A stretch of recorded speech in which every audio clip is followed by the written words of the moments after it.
Okay, what's up, guys? So I want to answer a question that I got in the comment section. And the question was, how do I think God shortens the days in the last days here? Because Matthew 24 says, God says that unless those days be shortened, there shall no flesh be left. Right? So this is what I believe. I've thought about this for a while, but tonight it came to me again. I don't know about again. This might have been the first time I thought about this, but I think this is it. I really do. So in the Bible, you have two calendars. You have the civil calendar, which is from the days of Noah, and then you have the ecclesiastical calendar, which is the calendar that God gave Israel later on. Okay, hundreds of years later, he gave them another calendar, but really it's not another calendar. He just flipped it. So let me show you what I mean. So on the civil calendar, which is the calendar from the days of Noah, the first month of the year would be called Tishri. Tishri. And this would be the first month of the year. And on the ecclesiastical calendar later on, God gave to the Israelites, the first month would have been called Nisan. Now, Tishri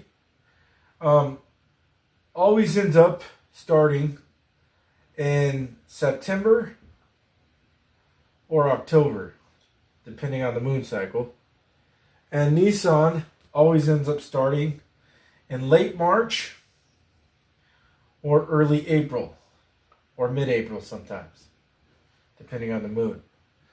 So what it is literally the calendar flipped 180. So in the days of Noah, Tishri would have been the first month of the year, and Nisan would have been the seventh month of the year. But then later on, God gave Israel the calendar, ecclesiastical calendar. This would have been switched.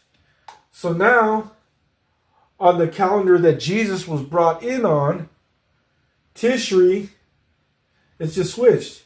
Would have been the seventh month, and Nisan would have been the first month. And Nisan is Passover, right around Passover. And then Tishri is the Feast of Trumpets. That's what the first day of Tishri is always the Feast of Trumpets. Feast of Trumpets is one of the 7 holy days, and it is the only feast day that always lands on the new moon every year. And that's very interesting because God started it off with that day being the first day. So you see how God just did a 180. In the beginning, the first month was Tishri, the seventh was Nisan, but then later on when Jesus came through, the seventh month became Tishri, and the first month became Nisan. So right now, here's the interesting thing about this. All I think God does is change it back around. Because remember, everything is reverting back to the beginning. Okay, so if in the beginning, the first month was Tishri, then it got moved to Nisan. Well, if he just turns that back to that, from the days of Noah, Tishri will be the first month again, and Nisan will be the seventh, and that will cut off 6 months. You see that? That will cut 6 months off. See, because now Nisan is the seventh month, which would have been the first when Jesus came, and Tishri is the first month. Now, the interesting thing about this, so I think that answers that question in my mind, is that he cuts time short by reverting the calendar back to the days of Noah. What did Jesus say? He said it would be as the days of Noah. So, and also he says that he declares the end from the beginning. So if you look at the beginning, what calendar was they using? The days of Noah calendar. What calendar will they be probably using at the end then? The days of Noah calendar. So that's interesting to me.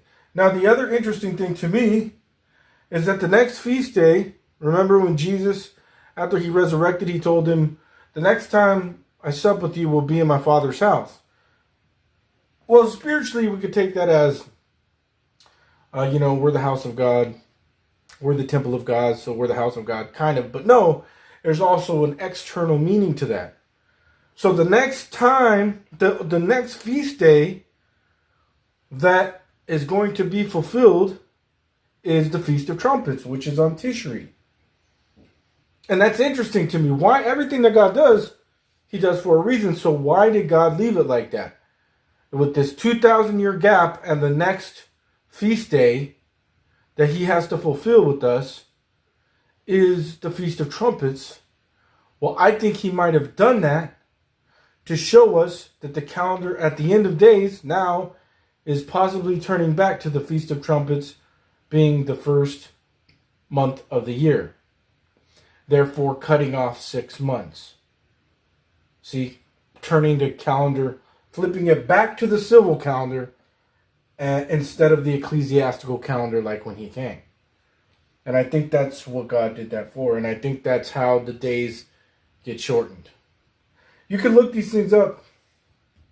What is the civil calendar? What is the ecclesiastical calendar? And you'll see it's just a switch. It's just a 180. The first month became the 7th month. And then when Jesus came, the 7th month, Nisan became the 1st month. And Tishri became the 7th month. Which is, September, October. But I think now, the next feast day, Feast of Trumpets, Tishri becomes the 1st month again. And Nisan becomes the 7th month again. Possibly.